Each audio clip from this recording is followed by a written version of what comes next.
आज हम लोग प्रोनाउन के बारे में समझेंगे। पिछले वीडियो में हम नाउन के बारे में पढ़ लिए और नाउन का पूरा चैप्टर खत्म हो चुका है। आज हम प्रोनाउन के बारे में पढ़ेंगे। तो प्रोनाउन किसे कहते हैं? Pronoun is a word which is use in place of noun. Noun के स्थान पर जिस शब्द का प्रयोग किया जाता है उसे प्रोनाउन कहते हैं। तो हम अभी प्रोनाउन के बारे में विस्तार पूर्वक समझेंगे। देखिए, आज इसमें प्रोनाउन संज्ञा के स्थान पर प्रयोग किए जाने वाले शब्दों को प्रोनाउन कहते हैं। वही चीज है, a pronoun is a word which is used in place of noun. जैसे Ram did not come as he is ill. Ram नहीं आया, एज मतलब होता है क्योंकि ही इज इल, वह बीमार है। वह किसके लिए है? राम के लिए है। तो राम की जगह पर क्या हो गया? वह हो गया। तो वह क्या हो गया? प्रोनाउन हो गया। इसी तरह से पूरे सेंटेंस है, आप देखिएगा कि रीता के लिए सी का प्रयोग किया गया है, लेडीज के लिए जो है हु का प्रयोग किया गया है। यानी प्रोनाउन वो वर्ड है जो नाउन के स्थान पर आता है, नाउन के बदले में प्रयोग किया जाता है, उसको प्रोनाउन कहते हैं। आगे देखिए, अब प्रोनाउन के कितने काउंट्स होते हैं? तो प्रोनाउन के जो है 9 काउंट्स होते हैं। Personal pronoun, interrogative pronoun, relative pronoun, demonstrative pronoun, distributive pronoun, indefinite pronoun, reflexive pronoun, reciprocal pronoun, एम्फैटिक pronoun. तो ये हैं प्रोनाउन के काइंड्स। तो सबसे पहले हम पर्सनल प्रोनाउन के बारे में पढ़ेंगे कि पर्सनल प्रोनाउन क्या चीज़ है। तो जिस प्रोनाउन से किसी पुरुष या व्यक्ति, जानवर एवं वस्तु का बोध हो उसे पर्सनल प्रोनाउन कहते हैं। जैसे आगे पढ़ेंगे, इंग्लिश में इसका जो है डेफिनेशन यह है, the pronoun which shows about the person, animals and things is called personal pronoun. जैसे I am eating, I am eating, I am eating, we are eating, you are eating, he is eating, they are eating. पूरा eating से ही बनाया, समझ लीजिएगा कि क्या है। आई एम ईटिंग मैंने परिभाषा में क्या बताया? जो शब्द जिस प्रोनाउन से किसी पुरुष या व्यक्ति, जानवर या वस्तु का बोध हो उसे पर्सनल प्रोनाउन कहते हैं। तो यहाँ पर पुरुष का बोध, आई किसका बोध करा रहा है? आई एम कौन खा रहा है? मैं कौन हूँ? आदमी। उसी तरह से वी है, उसी तरह से ही है, दे है, ये पर्सनल है। पर्सनल का वो बोध करा रहा है, इसीलिए जो है वो ये क्या हो गया? प्रोनाउन है। ये पर्सनल प्रोनाउन है। कौन से? He, she, it, they, you, I, we, ये क्या पर्सनल प्रोनाउन है। तो आगे बढ़ेंगे। अभी देखिए, हमको याद रखने की क्या चीज है प्रोनाउन में? तो पर्सनल प्रोनाउन का प्रयोग केवल तीनों पर्सन में किया जाता है। पर्सन कितने होते हैं? First person, second person, third person. अब क्या है? फर्स्ट पर्सन किसे कहते हैं? बात करने वाला, बोलने वाले को फर्स्ट पर्सन, सुनने वाले को सेकंड पर्सन, और जिसके विषय में कुछ कहा जाए उसे थर्ड पर्सन कहते हैं। The speaker is called first person, the listener is called second person. और थर्ड पर्सन क्या है? Anything said about any body is called third person. जिसके बारे में कुछ कहा जाए वो थर्ड पर्सन कहलाता है। जैसे अभी देखिए, I and we denote the persons eating. पिछले एग्जाम्पल में क्या था? मैं खा रहा हूँ, हम लोग खा रहे हैं। वो क्या था कि वो पर्सन थे। मैंने बताया वो व्यक्ति का बोध कराने, वो पर्सन है। तो आई और वी क्या हो गया? वो फर्स्ट पर्सन है। फर्स्ट पर्सन में क्या है? आई वी। सेकंड पर्सन में क्या होता है? यू। और थर्ड पर्सन में क्या होता है? ही, सी, इट। और उसके प्लूरल नंबर में क्या होता है? दे।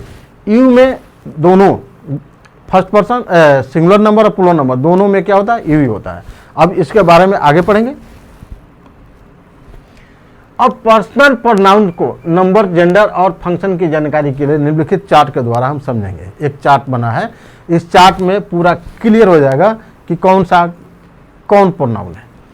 अब देखिए, ये एफपी का मतलब है फर्स्ट पर्सन, एसपी का सेकंड पर्सन और टीपी का थर्ड पर्सन। तो नंबर है, जेंडर है, फंक्शन है। अब क्या है? Singular number. फर्स्ट पर्सन के सिंगुलर नंबर में आई आता है और प्लूरल नंबर में वी आता है। ये फर्स्ट पर्सन हो गया, वी आता है। अब क्या है कि आई का ऑब्जेक्ट मी होता है और आई का पोसेसिव जो है माई और माइन होता है, वी का ऑब्जेक्ट अस होता है और उसका पोसेसिव जो है आवर और आवर्स होता है। इसका मैं अभी समझाता हूँ। आप हो सकता है कि वॉइस पढ़े होंगे, जैसे वॉइस का होता है कि आई किल्ड ए टाइगर, मैंने एक बाघ को मारा, तो इसको पैसिव वॉइस में बनाने क्या है, ए टाइगर इज किल्ड बाई मी, आई का ऑब्जेक्ट हो जाता है और उसका ऑब्जेक्ट सब्जेक्ट बन जाता है पैसिव वॉइस में। तो आई का ऑब्जेक्ट क्या है, मी, अभी आपको समझ में आया होगा। उसी तरह से यू का अस हो जाता है, हम लोग बाघ को मारा है, वी किल्ड ए टाइगर, तो a tiger is killed by, a tiger was killed by us, तो अस हो गया इसका। उसी तरह से यू है, उसी तरह से सिंगुलर थर्ड पर्सन में ही सीट, अभी जैसे उसने एक बाघ को मारा, ही किल्ड ए टाइगर, तब क्या हो जाएगा, a tiger is killed by him, him क्या हो गया, उसका ऑब्जेक्ट हो गया, और हिज क्या, उसका पोसेसिव हो गया। सी का क्या होता है, ऑब्जेक्ट, हर होता है, उसका पोसेसिव हर और हर्ष होता है। और उसी तरह से सिंगुलर नंबर में ये भी है, ईट, ईट का इट्स हो जाता है, और प्लूरल नंबर का उसका दे होता है, दे का ऑब्जेक्ट देम होता है और उसका पोसेसिव दियर या दियर्स भी होता है। तो ये है आपका चार्ट, जिससे आप पर्सनल प्रोनाउन के बारे में आप जान सकते हैं। इससे एक पर्सन का जो चैप्टर है ये यही है, आपको अलग से पर्सन का चैप्टर नहीं पढ़ा, first person, second person, third person, ये यही है। फर्स्ट पर्सन बोलने वाले को, सेकंड सुनने वाले को, थर्ड पर्सन जिसके विषय में कुछ कहा जाता है, जिसके चार्ट के द्वारा आपको बिल्कुल समझ में आ गया होगा, जिसका एग्जाम्पल देकर बताए हूँ, आप समझ गए होंगे। ओके, अब हम आगे पढ़ेंगे। अब देखिए, अब मैं आप लोगों को कुछ एक्सरसाइज द्वारा पूर्ण रूप से जानकारी कराऊंगा, जैसे fill in the blanks with appropriate personal pronoun in the following sentences. जैसे हैज लॉस्ट हर बुक, ये ब्लैंक स्थान है, हर आ गया, तो यहां पर इसका सब्जेक्ट क्या होगा, सी होगा, सी हैज लॉस्ट हर बुक, क्योंकि सी ये ऑब्जेक्ट है, ये ऑब्जेक्ट है, तो इसका सब्जेक्ट क्या होता है, सी होता है, सी हैज लॉस्ट हर बुक। इसी तरह से आप पूरा एग्जाम्पल्स पढ़ लीजिएगा। आंसर हमने लिखा है, देखिए फर्स्ट का सी है, तो यह आंसर भी लिखा हूं, और पहले आंसर को आप ढक लीजिएगा और आप खुद कीजिएगा, फिर आंसर देखिएगा कि मेरा जो एक्सरसाइज सही है कि गलत है, तो आप इसको अच्छी तरह से समझ लेंगे। उसी तरह से देखिए इंट्रोगेटिव प्रोनाउन। इंट्रोगेटिव प्रोनाउन क्या है, जब कोई प्रोनाउन किसी वाक्य में प्रश्न पूछने का कार्य करता है तो उसे इंट्रोगेटिव प्रोनाउन कहते हैं, प्रश्नवाचक सर्वनाम कहते हैं। जैसे when any pronouns asks the questions in a sentence is called interrogative pronoun। जब कोई प्रोनाउन किसी वाक्य में प्रश्न पूछने का कार्य करता है तो वो क्या होता है, इंट्रोगेटिव प्रोनाउन कहलाता है। जैसे हु, हुज, हुम, व्हाट एंड विच, ये क्या है, इंट्रोगेटिव प्रोनाउन है। अब इसके उदाहरण द्वारा समझेंगे। देखिए, अब इसमें याद रखने योग्य बात है कि हु, हुज, हुम व्यक्तियों के लिए आता है, व्हाट वस्तुओं के लिए, तथा विच व्यक्तियों एवं वस्तु दोनों के लिए आता है। देखिए, हु का प्रयोग सब्जेक्ट की तरह, हुम का प्रयोग ऑब्जेक्ट की तरह किया जाता है। जैसे आई का ऑब्जेक्ट मी होता है, उसी तरह से हु का ऑब्जेक्ट क्या हो जाएगा, हुम हो जाएगा, और की तरह होता है। और हुज का प्रयोग पोसेसिव फॉर्म में तथा व्हाट एवं और विच का प्रयोग सब्जेक्ट और ऑब्जेक्ट दोनों में होता है। जैसे हु ब्रोक योर पेन, आपका पेन किसने तोड़ा, कौन तोड़ा, whom did you see yesterday, आपको कल कौन देखा, किसने देखा। व्हाट इज योर फादर, आपके पिताजी क्या है। ये व्हाट इज योर नेम, आपका नाम क्या है। ये सब जो है हु, हुम, व्हाट, व्हिच, हुज, ये क्या है, इंट्रोगेटिव प्रोनाउन है। अब इसमें बता दिया गया हु, हुज, हुम व्यक्तियों के लिए आता है, व्हाट वस्तुओं के लिए, और व्हिच का प्रयोग व्यक्ति और वस्तु दोनों के लिए किया जाता है।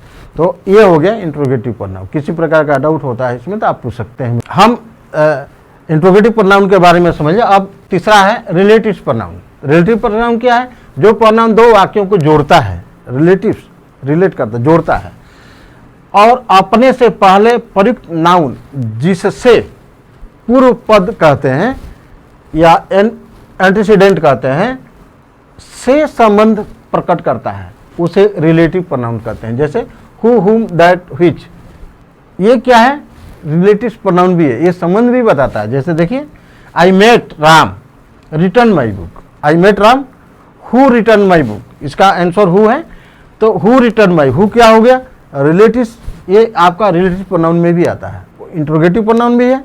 इंट्रोगेटिव प्रोनाउन में उसका आपको मैं बताया था, क्वेश्चन पूछता है, इसमें क्या है, संबंध जोड़ता है।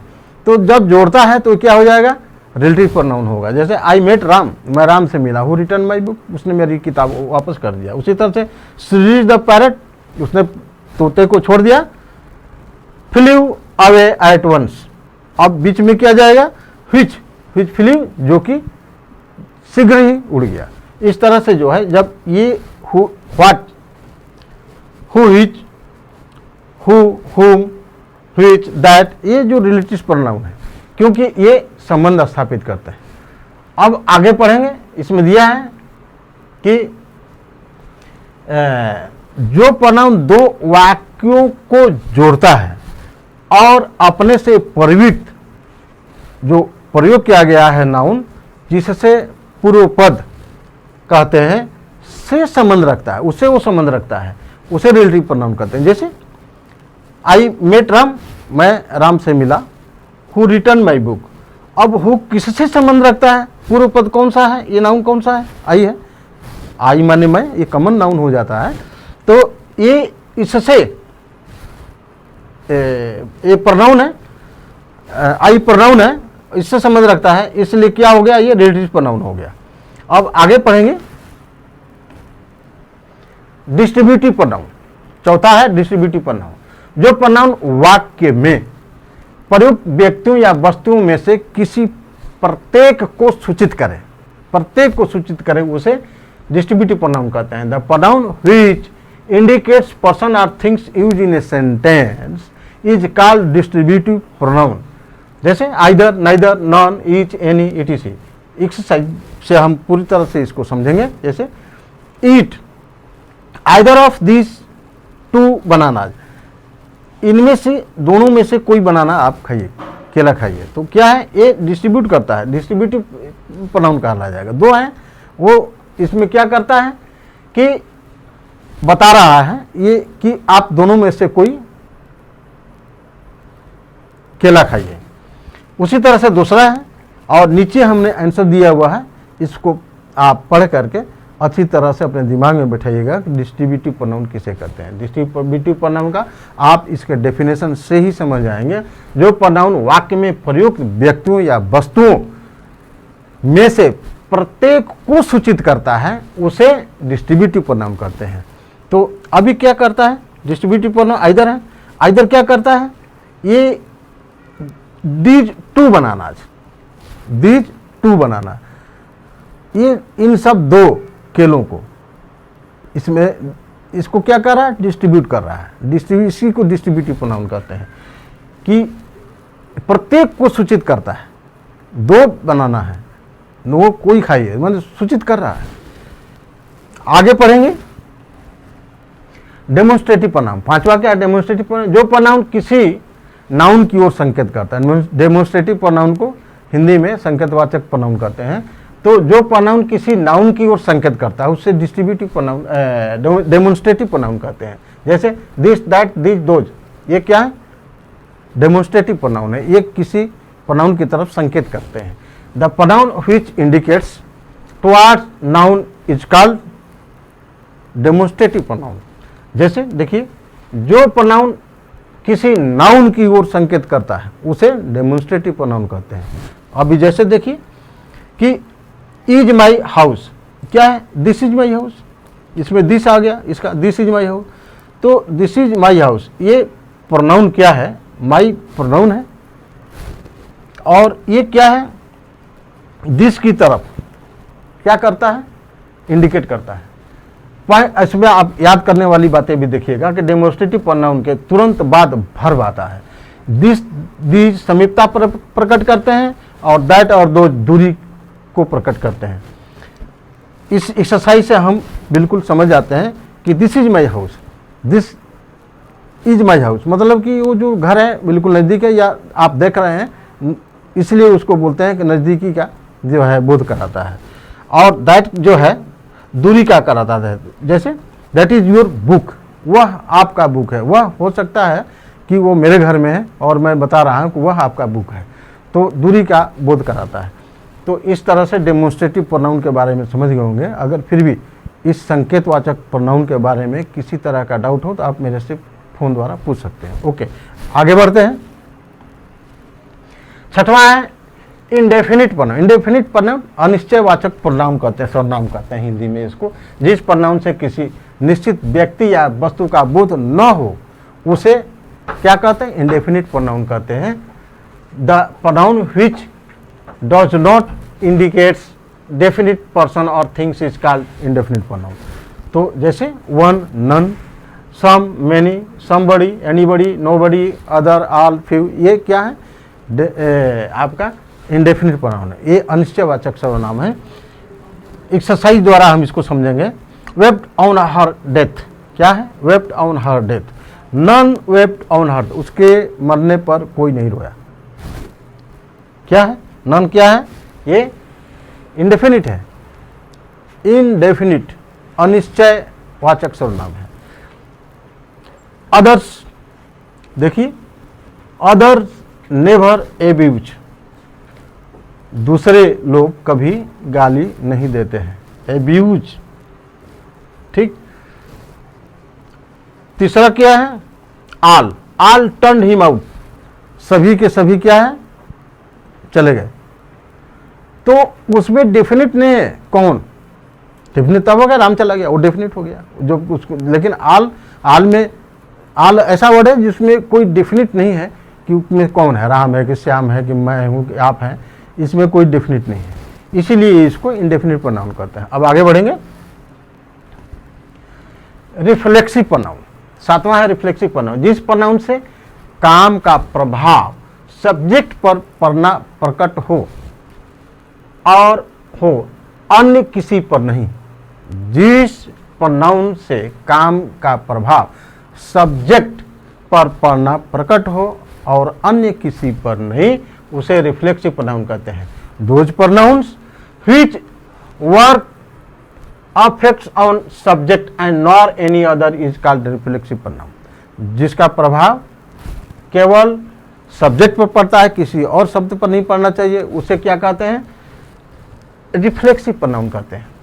जैसे माई, हिम, हर, इट, वन के साथ सेल्फ और आवर, देम के साथ सेल्फ लगाया जाता है। यदि योर का प्रयोग एक व्यक्ति के लिए किया जाए तो सेल्फ, किंतु एक से अधिक व्यक्तियों के लिए किया जाए तो सेल्फ का प्रयोग किया जाता है।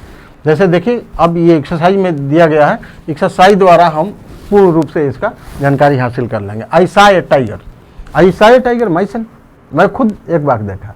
आई के साथ क्या होगा?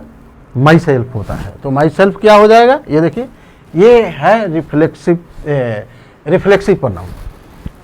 दूसरा है राम डिसीव्ड, राम डिसीव्ड, क्या इसमें क्या है?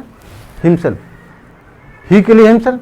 तो राम एक पुरुष है थर्ड पर्सन का, तो ही हो गया, ही के साथ में हिमसेल्फ आता है, तो नाम के साथ एक आदमी के साथ भी हिम ही आता है, तो हिम का रिफ्लेक्सिव प्रोनाउन में क्या हो जाता है? हिमसेल्फ। तो Ram deceived himself. Shanti pass the examination herself, क्योंकि शांति एक लड़की है और सी के साथ क्या आता है? हर आता है, और उसमें रिफ्लेक्सिव प्रोनाउन उसका क्या हो जाएगा? हरसेल्फ हो जाएगा। तो शांति पास द एग्जाम हरसेल्फ। देखिए, उस तरह से ये उदाहरण से आप बिल्कुल समझ जाएंगे कि रिफ्लेक्सिव प्रोनाउन किसे कहते हैं और इसका एग्जाम्पल क्या होता है, रिफ्लेक्सिव कौन कौन होता है। ओके, आगे बढ़ेंगे। रेसिप्रोकल प्रोनाउन, वे प्रोनाउंस जो दो प्रोनाउन से मिलकर बनते हैं, वे प्रोनाउन जो दो प्रोनाउन से मिलकर बनते हैं और परस्पर संबंध प्रकट करते हैं, उन्हें क्या कहते हैं? रेसिप्रोकल प्रोनाउंस कहते हैं।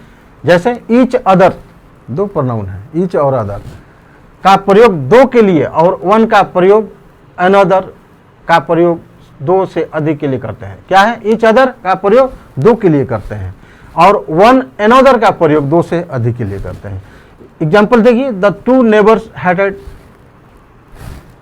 ईच अदर, जो दो पड़ोसी हैं आपस में एक दूसरे से लड़ते हैं, तो दो के लिए प्रयोग हुआ। अब वहीं पर देखिए, the girls help one another, girls वो दो से अधिक लड़कियां हो सकती हैं, इसीलिए इसको गर्ल्स लिखा। 4 भी हो सकती, 10 भी हो सकती हैं। The girls help one another, तो वन अनदर आ गया। वन अनदर क्या है? दो से अधिक के लिए किया जाता है। दो के लिए क्या क्या है, ईच अदर, दो से अधिक के लिए वन अनदर किया जाता है। तो ये क्या हो गया, रेसिप्रोकल प्रोनाउन हुआ। इम्फेटिक प्रोनाउन, अब आगे बढ़ेंगे। इम्फेटिक प्रोनाउन, जिस प्रोनाउन का प्रयोग जोर डालने के लिए किया जाता है, जोर लगाने के लिए, जोर डालने के लिए किया जाता है, उसे इम्फेटिक प्रोनाउन कहते हैं। जैसे सेल्फ अथवा सेल्फ्स, ये प्रोनाउन रिफ्लेक्सिव प्रोनाउन की तरह पर्सनल प्रोनाउन के साथ सेल्फ या सेल्फ्स लगाने से बनते हैं। जैसे I myself will win the match. अब माई सेल्फ क्या हो गया, देख लिए, इम्फेटिक हो गया, जो डालने से हुआ। I myself will win the match, मैं खुद मैच को जीतूंगा। देखिए, तो माई सेल्फ क्या हो गया, ये इम्फेटिक, जो डाल रहा है इस वाक्य में, जो डाल रहा है, इसमें जोर नहीं है। इसमें the two neighbours hurted each other, एक दूसरे से लड़ते हैं, लेकिन the girls help one another. लेकिन इसमें क्या है, जोर है, इस वाक्य में जोरदार वाक्य है, इम्फेटिक सेंटेंस है। देखिए, I myself will win the match, मैं खुद मैच जीतूंगा। You yourself can go, आप खुद अपने आप जा सकते हो। तो इसको बोलने में जोरदार यानी इम्फेटिक का ज्ञान हो रहा है, बोध हो रहा है, इसलिए इसको इम्फेटिक प्रोनाउन कहते हैं। इसके और भी एग्जाम्पल्स हैं, उसके द्वारा आप अच्छी तरह समझ सकते हैं। आगे बढ़ते हैं। अब जो है, fill in the blanks with appropriate personal, interrogative, relative, distributive, demonstrative, indefinite, reflexive, reciprocal and emphatic pronoun. पूरे प्रोनाउन के लिए यहाँ पर एग्जाम्पल मैंने दिया हुआ, एक्सरसाइज दिया हुआ है, और इसमें आंसर भी लास्ट में लिखा हूँ, इसको आप कीजिएगा। सब आप समझ जाएंगे कि प्रोनाउंस क्या है और इसका यूज कहाँ पर और कैसे करते हैं। आगे देखिए, कितने ये आंसर दिया गया है। अब लास्ट में they heard the voice, they heard the voice, इसमें क्या है, they heard the voice, they themself, they themselves heard the voice, इसका देम सेल्फ्स का प्रयोग किया जाएगा। उसी तरह से अब मान लीजिए यहाँ देम सेल्फ्स दे दिया और यहाँ ब्लैंक दे दिया, तो देम सेल्फ्स के साथ में उसका प्रोनाउन क्या आता है, दे होता है, तो दे लिखते हैं। लेकिन यहाँ पर देम सेल्फ्स करेंगे। आई सा द पोस्टमैन कमिंग, आई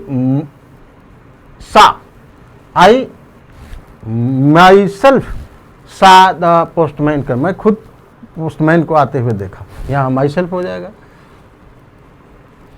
तो इस तरह से जो है कुछ छूट गया है इसमें आंसर में लिखना, उसको आप समझ जाएंगे। जैसे इसमें दे देमसेल्फ हो जाएगा, इसमें आई माई सेल्फ हो जाएगा।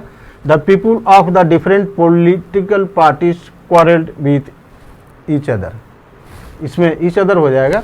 इस तरह से जो है आप जब पूरे एग्जाम्पल्स को कर लेंगे, एग्जाम्पल्स को समझेंगे, उसके साइज को कर देंगे, तो आप प्रोनाउन के बारे में आप माहिर हो जाएंगे और आपके दिमाग में बैठ जाएगा। कभी भी ये सेंटेंस बनाने में काफ़ी मदद करता है। एक्टिव से पैसिव बनाते हैं तब, या नारेशन डायरेक्ट से इनडायरेक्ट नारेशन बनाएंगे तब इसका प्रयोग आपको समझ में आएगा कि अगर हम प्रोनाउन नहीं पढ़ते तो न तो एक्टिव से पैसिव बनेगा और न तो डायरेक्ट से इनडायरेक्ट नारेशन बन सकता है। तो इसीलिए इस चैप्टर को आप अच्छी तरह से पढ़िए। किसी प्रकार का डाउट यदि होता है तो आप मुझसे कॉल करके पूछ सकते हैं। ओके, धन्यवाद।